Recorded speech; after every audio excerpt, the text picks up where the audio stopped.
혹시 여러분 그룬트비히 목사님을 아십니까? 이 그룬트비히는 1783년도에 덴마크에서 태어나서 목사님이 된 분입니다. 이분이 목사님이 되었을 때가 덴마크가 주변 나라와 전쟁에서 연전연패할 때예요. 그러니까 전쟁에서 지니까 민심이 피폐하여지고 나라의 운명이 풍전등화와 같은 위기에 빠져버리고 말았습니다. 이때 목사님이 나서서 사자후를 토하기 시작했습니다. 바깥에서 이룬 것을 안에서 찾자. 자꾸 지금 다른 나라와 전쟁에서 졌다고 스스로 자책하고 절망하지 말고 바깥에서 이룬 것을 안에서 찾으면서 다시 힘을 내자. 그러면서 그때 시작하신 운동이 뭐냐면 3애 운동입니다. 세 가지 사랑. 하나가 하늘 사랑, 하나님 사랑이죠. 또 하나가 땅 사랑, 나라 사랑입니다. 그리고 사람 사랑, 이웃 사랑 운동이었어요. 이 목사님이 강력하게 설교를 하는데 이 설교를 듣고 국민들의 마음들이 움직이기 시작했어요. 그래, 나도 뭔가 하나는 사랑해야지, 뭔가 하나는 사매운동을 실천해야지. 그런 사람들이 늘어나면서 나라의 분위기가 바뀌기 시작합니다. 그 중에 한 사람이 달가스라고 하는 사람인데, 이는 포병 대령 출신입니다. 근데 전쟁에서 패했어요. 군인이 전쟁에서 지고야 뭐 살맛이 뭐가 나겠어요. 그래 낭망했다가 그룬트비 목사님의 설교를 듣고 그래 나도 뭔가 해봐야지, 할 일이 뭘까? 근데 이분은 나무를 잘 심어, 나무를 잘 갖고. 근데 우리나라야 뭐 좋은 여건이니까 나무 심으면 그대로 자라지만 덴마크는 저 북유럽이라 아주 그 차가운 저 북쪽에 바람이 있고요, 땅이 안 좋아요.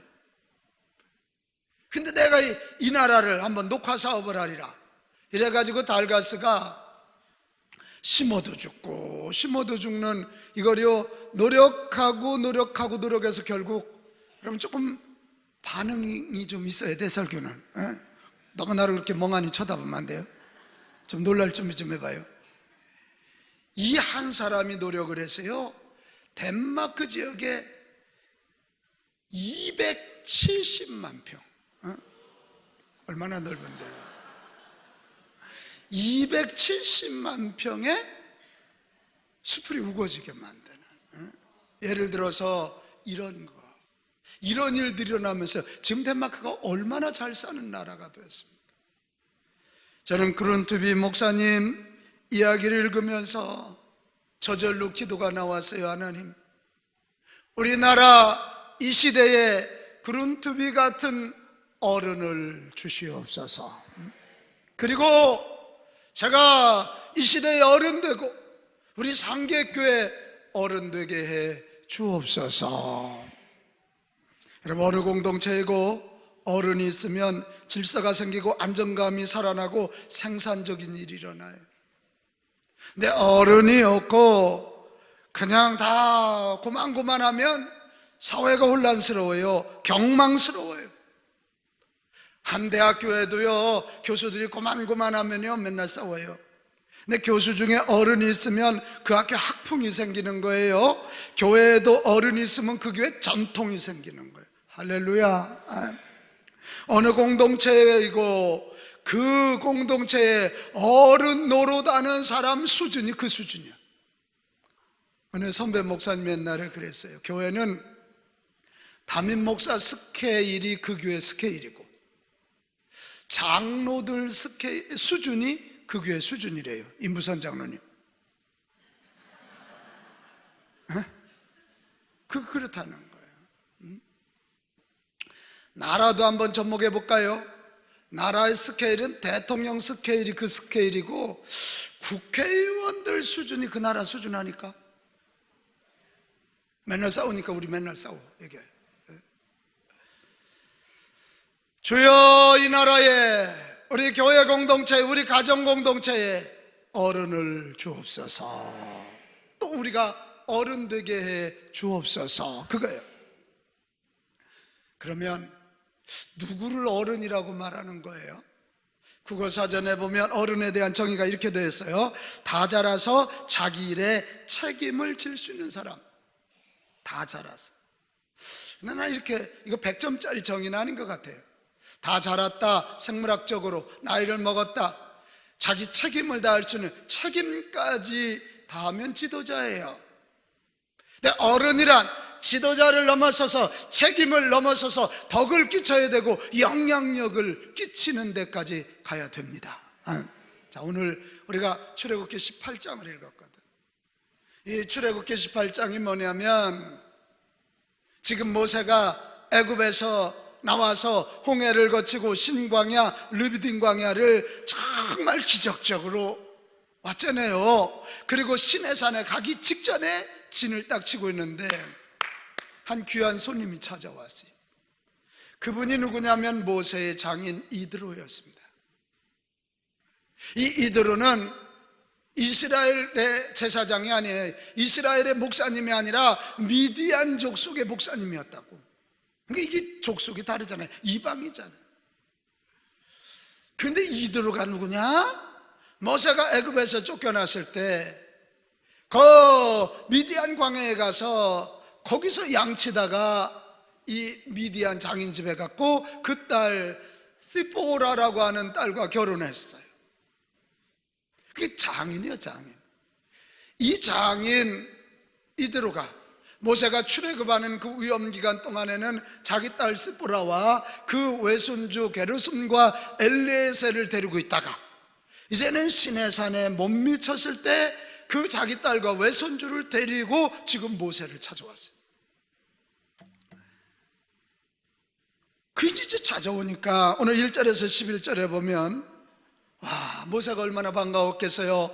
자기 아내를 만나고 자기 두 자녀를 만나고 장인어른을 만나니까 너무 반가웠는데 밤새도록 우리가 여기까지 어떻게 왔냐, 하나님이 바다를 갈라주시는 기적을 일으켜주시고 마실 물이 없을 때는 반석을 쳐서 나게 하시고 먹을 거 없을 때는 하늘에 메추라기 새를 보내주시고 만나를 부어주셨습니다. 이거 하나님이 하셨습니다.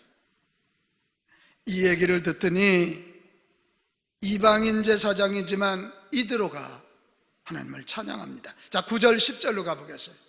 자, 9절 10절 시작. 이드로가 여호와께서 이스라엘에게 큰 은혜를 베푸사 애굽 사람의 손에서 구원하심을 기뻐하여 뭐 했다고요? 기뻐해서.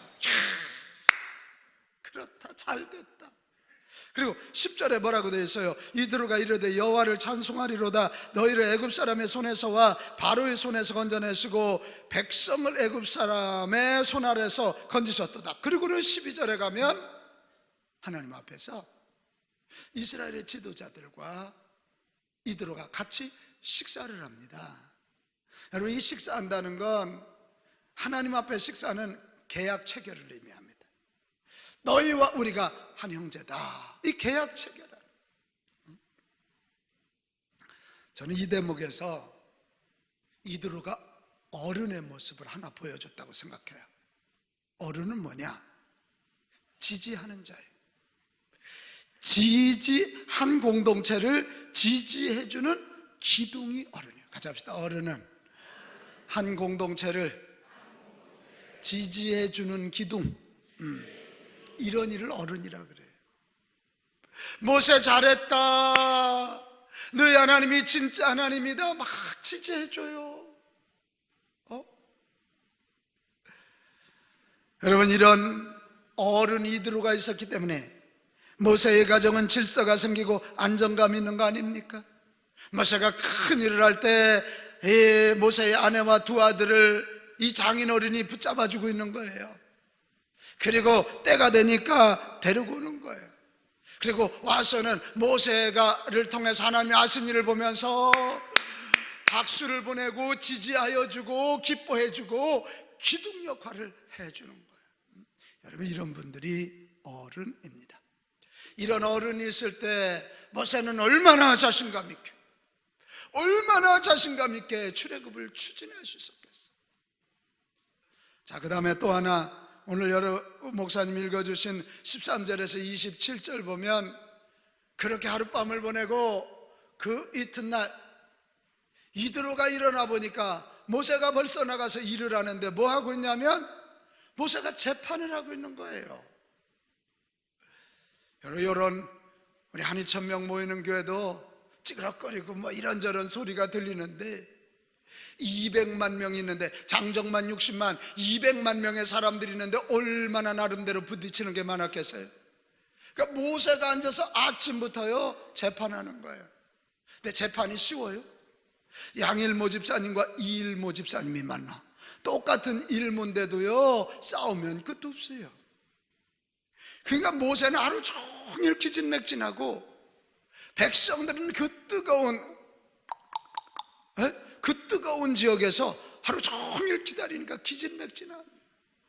그걸 보면서 오늘 17절 18절에 이드로가 뭐라 그래요? 지금 내가 하는 일이 옳지 않아 잘못됐다. 너도 지치면 더 큰 일을 하지 못하고 네 백성도 쇠약해서 앞으로 전진하지 못한다. 따끔한 충고를 합니다. 그리고는 20절 21절에 보면 야단만 치는 것이 아니고 혼만 내는 것이 아니라 앞길을 열어줘요. 사위 자네 혼자 하지 말고 백성 중에서 능력 있는 사람들 곧 하나님을 두려워하고 진실하며 불의한 이익을 미워하고 사욕을 채우지 않고 그 말이죠. 그런 사람들을 백성 중에서 지도자로 뽑는데 자 여기 천부장이라는 말이 뭐예요? 1000명을 이끌어갈 리더를 있다.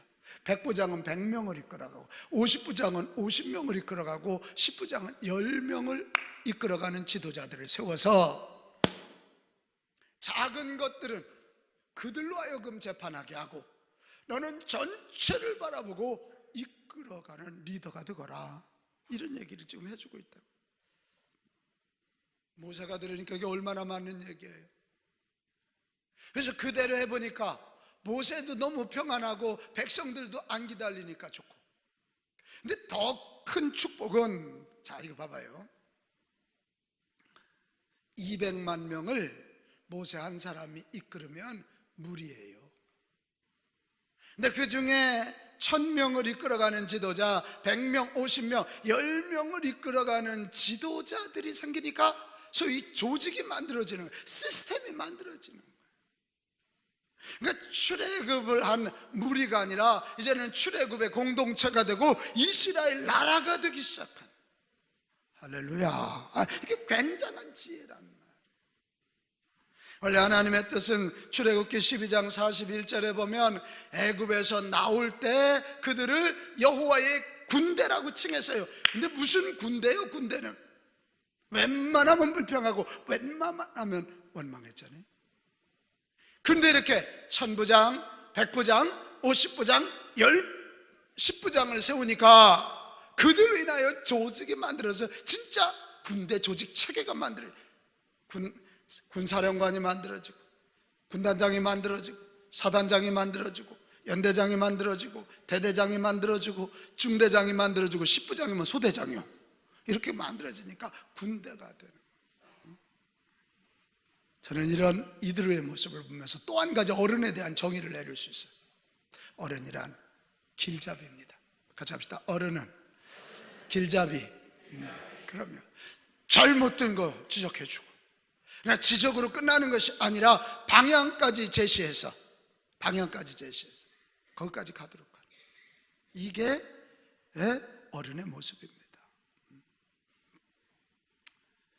여러분 길잡이가 중요하잖아요. 여러분 이런 얘기 알아요? Wise men still travel. 지혜로운 자는 계속 이동한다는 거예요. Still 여전히. 우리 저 김정규 위원장님이 토플 책 저자신데 이거 번데기 앞에서 주름 잡았습니다.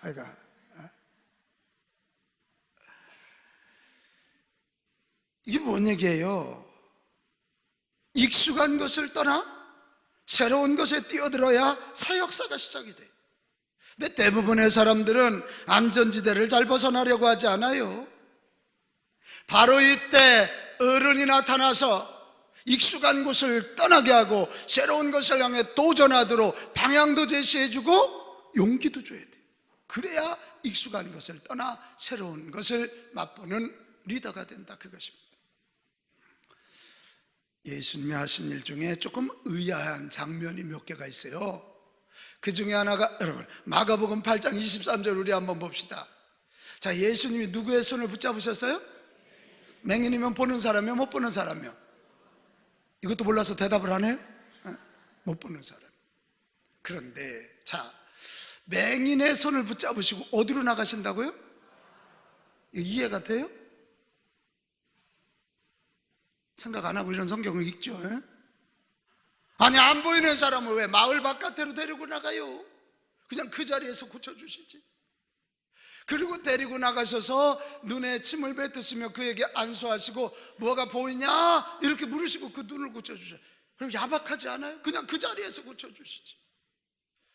여기에 굉장히 중요한 메시지가 있어요. 자기 동네는 워낙 다녀가지고 안 보여도 다녀. 웃어야 될 때 묶여요, 이게.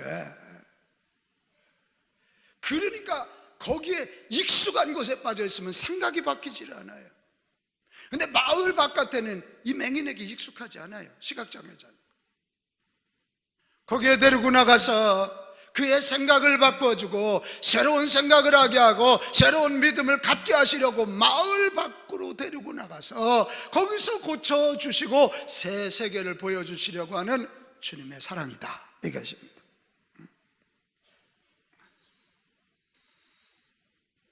여러분, 어른은 길잡이예요.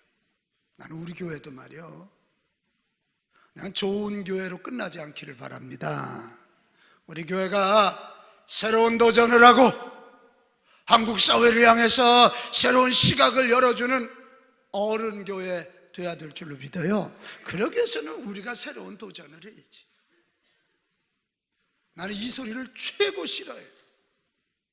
내가 우리 교회 처음 왔을 때 우리 교회는 그거 안 해봤는데요. 그럼 내가 그래서 안 해봤으니까 하지. 우리 교회는 그거 안 해봤는데요. 그러니까 하자니까. 내가 만약 그 얘기에 기죽어서 우리 교회를 개혁하지 않았다면 상객교회는 오늘 여기까지 못 옵니다. 안 해봤으니까 하자니까. 왜 반응이 이 모양인지 알 수가 없어요. 이게.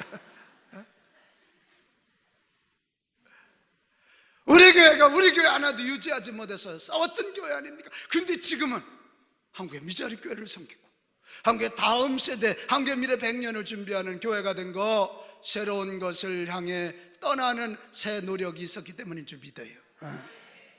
저는 이 미래비전센터 짓는 것도요, 어려울 때요, 염려 걱정 많아요.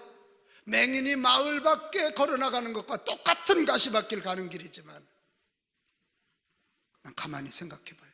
제가 70세까지 목회한데도 얼마 안 남았어요. 궁금하지? 얼마 남았나? 나 말할 뻔했어 지금. 여러분, 15, 16년이 지나고 이 건물 그대로라고 생각해 보십시오. 저 유아실에 애기 엄마들이 애를 들쳐갖고 올라가겠습니까? 우리 이 건물은 엘리베이터를 설치할 수 없어요. 구조가 법적으로. 아니요. 젊은이들, 그들을 수용할 수 있는 새로운 공간을 어려워도 마련해야 젊은이들이 오고 젊은 리더들이 와서 이 사회, 이 역사를 바꾸지 않겠습니까? 나는 우리 미래비전센터 성전 짓는 일은 새로운 일을 향해 도전하는 거룩한 여정이라고 믿습니다. 그래서 하나님이 축복하시는 거예요. 할 수 있으면 다음 주 한번 봤으면 좋겠는데 20m 다 팠어. 30cm 남았대. 그런데 이게 웬일이요? 여러분 좀 놀래줘요. 20m를 파면 이만한 돌이라도 나와야 되잖아. 요만한 돌도 안 나오네. 진짜요. 물이 막 솟아 나와야 되잖아. 그냥 건수만 있는 거. 그래 지금 공사하는 저분들이 안 믿는 분들인데 자기들이 놀래가지고 어제도 소장 나갔더니 목사님 이럴 수가 없어요. 이쪽 빌라 쪽이 바짝 붙어 있잖아요. 나 그거 잘못하면 기울잖아요. 세상에 또 기적이 그쪽은 또 딱딱한 흙이요. 아멘 안 하네. 진짜예요. 한번 안 믿어지면 들어가. 그쪽은 딱딱, 돌은 아니고 흙은 흙인데 딱딱한 흙이요. 그 풍암 그거 저거 지하도 없어가지고 만약 저기가 진흙이고 물 빠지면 기우뚱했다가는 상상하기도 싫은 일이 일어나잖아요. 할렐루야. 나는 하나님의 역사요, 이미 이곳에 하나님의 성전을 세우시려고 하는 계획이 있었다고 믿습니다. 그러니까 어른이란 이런 거예요. 어른이란 지지해주는 기둥이며 길잡이이다, 이것입니다. 어른이란 지도력에 덕을 겸비한 자이고, 이런 어른이 있어야 공동체가 발전하고 역사가 발전하는 거예요. 자, 여러분, 우리 가정의 달을 지금 보내고 있으면서요, 왜 우리 집 자녀들은 저 모양이야, 우리 집 구석은 왜 이래, 여러분 그런 말 하지 마라. 내가 어른 되지 못해서 그래. 왜 우리 교회는 이래, 내가 어른 되지 못해서 그래.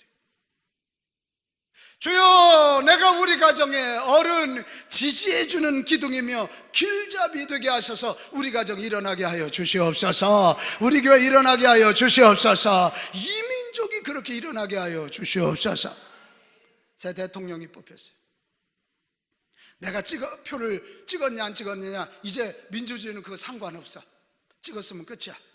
뽑혔으면 끝이야. 그렇다면 우리 새 대통령이 주여 이 민족의 어른이 되게 하여 주시옵소서. 기도해야 돼요. 기도해야 돼. 전양반이 어른이 돼야 이 나라가 일어나기 때문이야. 어른은 안 되고 소인배가 되어서 자기 측만 챙긴다든지 이러면 나라가 안 되는 거예요. 나라가 안 돼. 한 열흘 동안은 잘하신 것 같은데, 앞으로도 잘해야 될 것 같은데, 기도해 드립시다. 기도해 드려요. 자, 그러면 이게 어른인데 이런 어른이 되려면 어떻게 해야 될까? 오늘 이들을 보면 세 가지가 있어요. 하나는 같이 합시다. 하나님께 붙잡히자. 그거예요. 오늘 이드로가 모세를 통해서 하나님 이야기를 들어요. 그리고 그 하나님께 붙잡혀. 이게 왜 어른하고 상관이 있냐면 이것 좀 봐봐요. 어른이란 가슴이 넓은 사람이야. 품이 넓은 사람이야. 이 사람도 안아줘야 되고 이 사람도 안아줘야 할 사람이에요. 내게 인격으로 절대 될 것 같지만 안 돼요. 저 밥 먹고 목회만 하는 사람인데도요, 이쁜 사람도 있지만 미운 사람도 있을까요? 대답하지 마요. 인격으로는 미운 사람도 있어요. 누군지 궁금해요?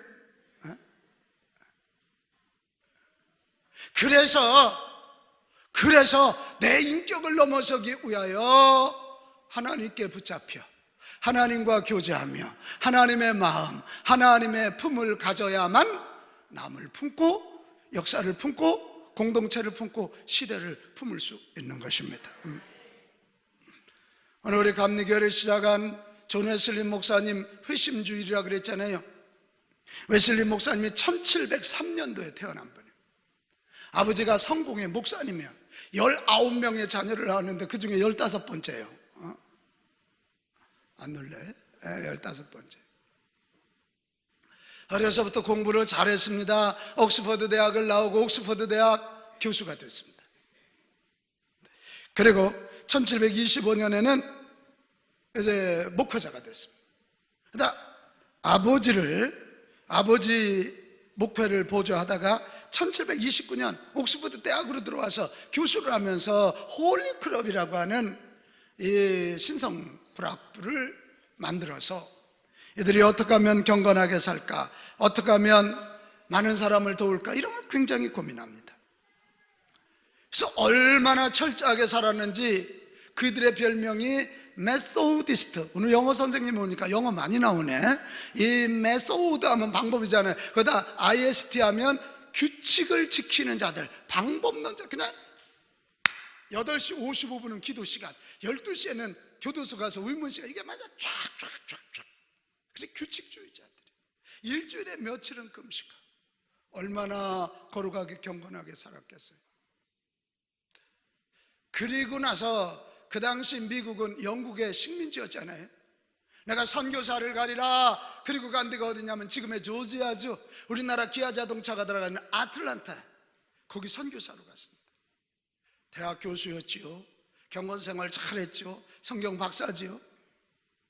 근데 아틀란타 가서요 선교에 실패를 했어요. 거기 한 여자하고 눈이 맞았는데, 여자가 애인인데 자기 교인처럼 막 뭐 안 했다고 자꾸 잔소리하고 혼내니까 약혼했다가 파혼을 했어요.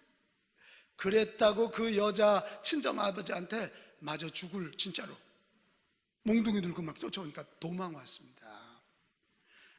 대서양이 얼마나 험해요. 도망 오는 길에 대서양에서 큰 폭풍을 만나게 됩니다. 근데 자기는 목사고 선교사인데 너무 무서워서 배 밑으로 들어가는데 어디서 찬송 소리가 들려서 올라가 보니까 모라비아에서 온 교인들이 그 위험한 가운데도 찬송하며 막 기도하는 걸, 그걸 보고 충격을 받아요. 아이고, 나는 목사인데도 저 교인만 또 못하지. 그리고 돌아와서 간신히 살아서 돌아와가지고 아주 절망하고 낭망하고 방황합니다. 자기 선배 목사님을 찾아가서 저 아무래도 목사직 사표를 내야 되겠습니다 그랬더니, 당신이 목사를 왜 하는지 알 때까지는 사표 내지 말고 있으라고. 아주 명언이에요. 그렇게 고민하다가 1738년 5월 24일 날, 그날도 무거운 발걸음을 디디면서 올더스켓이라고 하는 거리를 지나가는데 어디서 찬송 소리가 나서 들어가 보니까 조그만 교회에서 모여서 저녁 예배를 드리고 있는. 근데 그들이 로마서 1장 마틴 루터가 쓴 서문을 가지고 읽으면서 예배를 드리는데, 아니 그 말씀을 듣는데, 자, 조는 사람 저 눈 좀 뜨고 가슴이 갑자기 뜨거워지는 거예요. 그날 일기에 마음이 이상하게 뜨거워지는 것을 느꼈다, 이렇게 쓰여있어요. 그게 하나님이 거룩하신 영, 성령의 불로 그의 가슴에 말씀을 통해서 들어온 줄로 믿습니다. 그런데 이상한 일이 생겨요. 진짜 하나님이 믿어지기 시작해. 진짜 성경이 믿어지기 시작하고, 그렇게 불안하고 그렇게 힘들었던 그 마음이 평안해지기 시작하는. 할렐루야. 그러니까 가슴이 뜨거우니까 앉아있지를 못하고 막 나가서 전도를 하기 시작하는 거예요. 그러니까 성공해서 이단 나왔다고.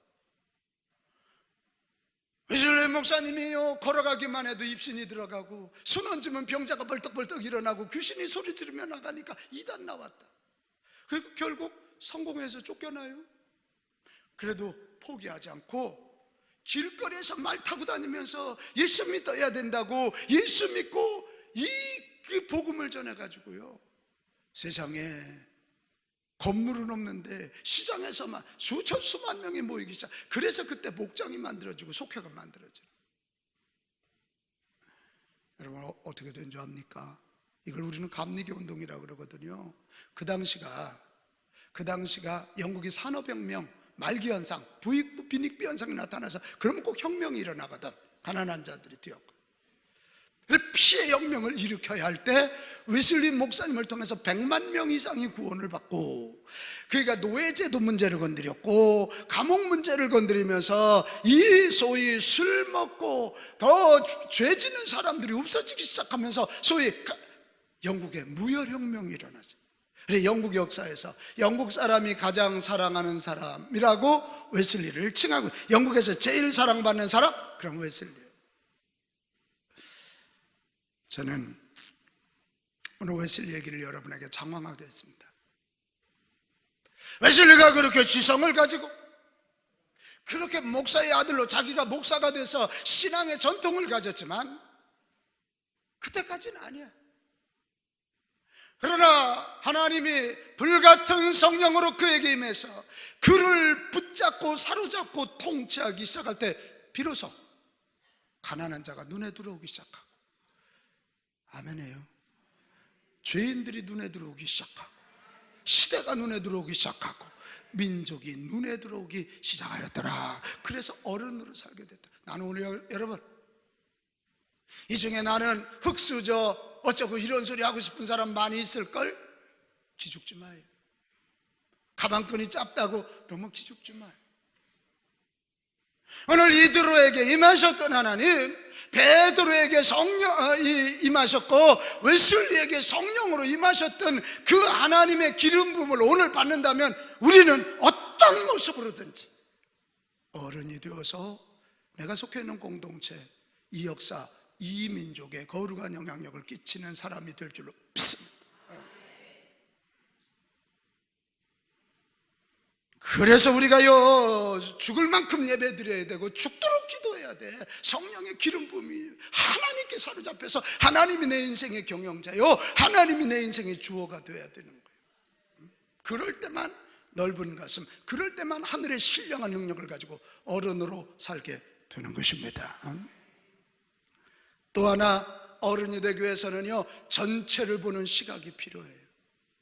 모세는 지금 닥치는 문제만 바라보니까요 자기도 힘들고 백성들도 힘들어요. 그러나 이드로는 전체를 이렇게 바라보니까 모세의 리더십이 지금 꺾이고 있고 백성들이 지쳐가는 걸 보게 되면서 1000부장, 100부장, 50부장, 10부장의 제도를 내놓으시는. 전체를 보니까 문제가 보이고, 문제가 보이니까 여러분 문제만 제대로 보면 해답은 나와 있는 거예요. 이런 얘기 여러분 혹시 아십니까? 전체를 보면 지름길이 보인다, 맞죠? 이 성경책도 이렇게 보면 여기밖에 안 보이지만 위에서 내려다보면 이 지름길이 보이는 거예요. 어린아이는 지금 자기밖에 보지 못합니다. 소인배는 지금 작은 이익밖에 보지 못해서 많은 분쟁을 일으킵니다.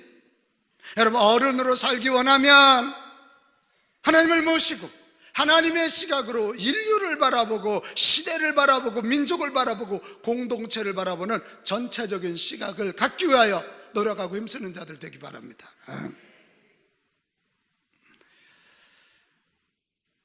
저한테 사람들이 물어요. 지난주에도 제가 박사과정 특강을 좀 할 기회가 있었는데 목사님에게 가장 영향을 준 책이 어떤 책입니까? 물론 성경책이죠. 그 다음 제가 고등학교 때 읽었던 리처드 버크의 갈매기의 꿈이라는 책이라고 내가 얘기했어요. 그 책 중에 정말 멋있는 말이 가장 높이 나는 새가 가장 멀리 본다. 내가 영어 선생님만 없으면 저 문장을 읽을 건데 영어 선생님이 계셔서 읽을 수가 없어요 오늘. 한번 띄워봐요. 가장 높이 올라가면 전체를 보게 되잖아요. 맞지요? 그래. 제가 부목사 10년 했잖아요. 그냥 박수 받는 부목사였어요. 잘한다고요. 제가 저녁 설교하면 교인들 더 모였어요. 그런데 그때는 내게 맡겨준 내 교구, 내 일이에요. 근데 담임 목사가 돼서 보면 여러분 다 보여요. 오늘 누가 오고 안 오고가 보인다니까. 전체를 볼 수밖에 없는 포지션이에요, 이 포지션. 여러분, 왜 예수님이 인류의 어른이세요? 능력이 있으셔서 그럴 수도 있어요. 지혜가 있으셔서 그럴 수도 있어요. 근데 그거보다 예수님이 인류의 어른이신 이유는 전체를 보시는 하나님의 마음을 알아, 하나님의 계획을 알아. 그리고 온 인류를 구원하시려고 하는 전체적인 시각이 있어. 그러니까 하나님의 뜻에 순종하고 내가 십자가 져야 온 인류의 죗값을 치를 수 있다는 걸 믿었기 때문에 우리 예수님이 십자가를 지는 순종을 하신 줄로 믿어요. 바로 그거예요. 나는 우리 상계 가족들이 이젠 그러지 좀 마라.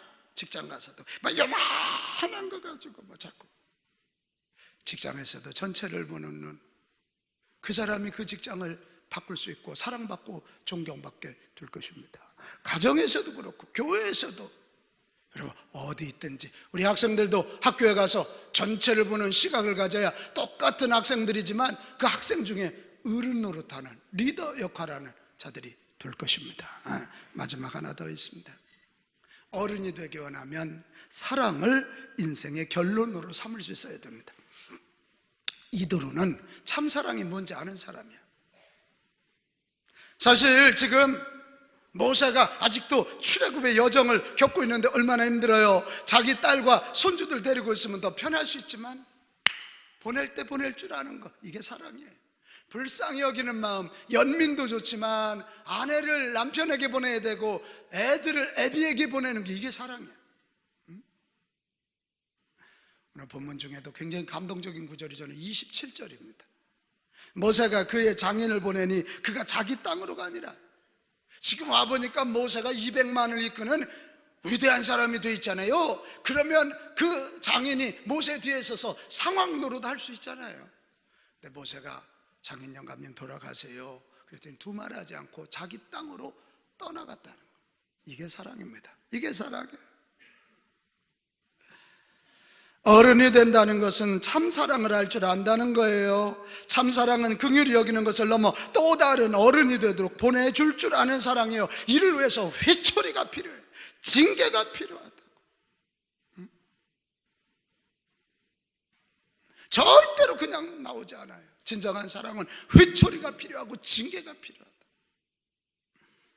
여러분, 어른이 되어야 합니다. 그러기 위해서 소유가, 돈의 많고 적음이, 권력의 많고 적음이 여러분의 인생의 결론이 되지 않기를 바랍니다. 여러분의 인생의 결론은 참사랑이기를 바랍니다. 그럴 때 어른 됩니다.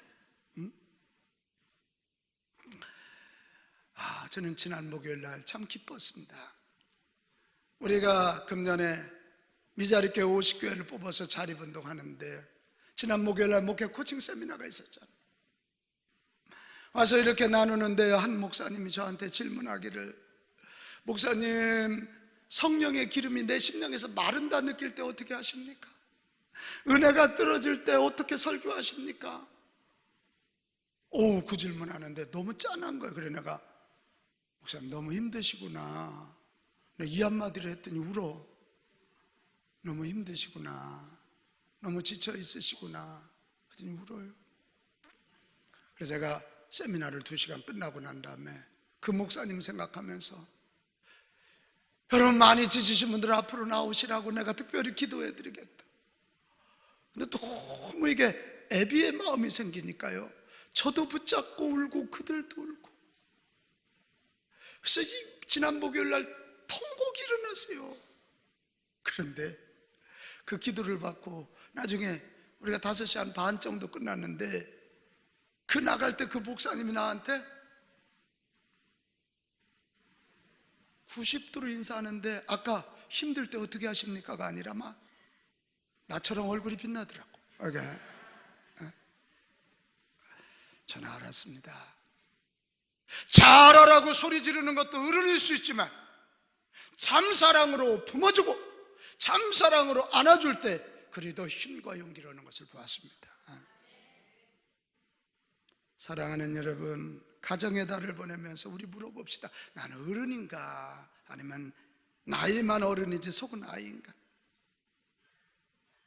오늘 어른이 되기에 부족한 점이 있다면 얼른 부족한 모습을 보충하고 어른으로 살아서 가정공동체, 교회공동체, 목장공동체, 선교회 공동체, 직장공동체, 이 민족공동체에 거룩한 영향력을 끼치는 어른들이 되기를 축원합니다. 정말 다시 물어봅시다. 내가 묻겠습니까? 당신은 어른이십니까? 당신은 어른이십니까?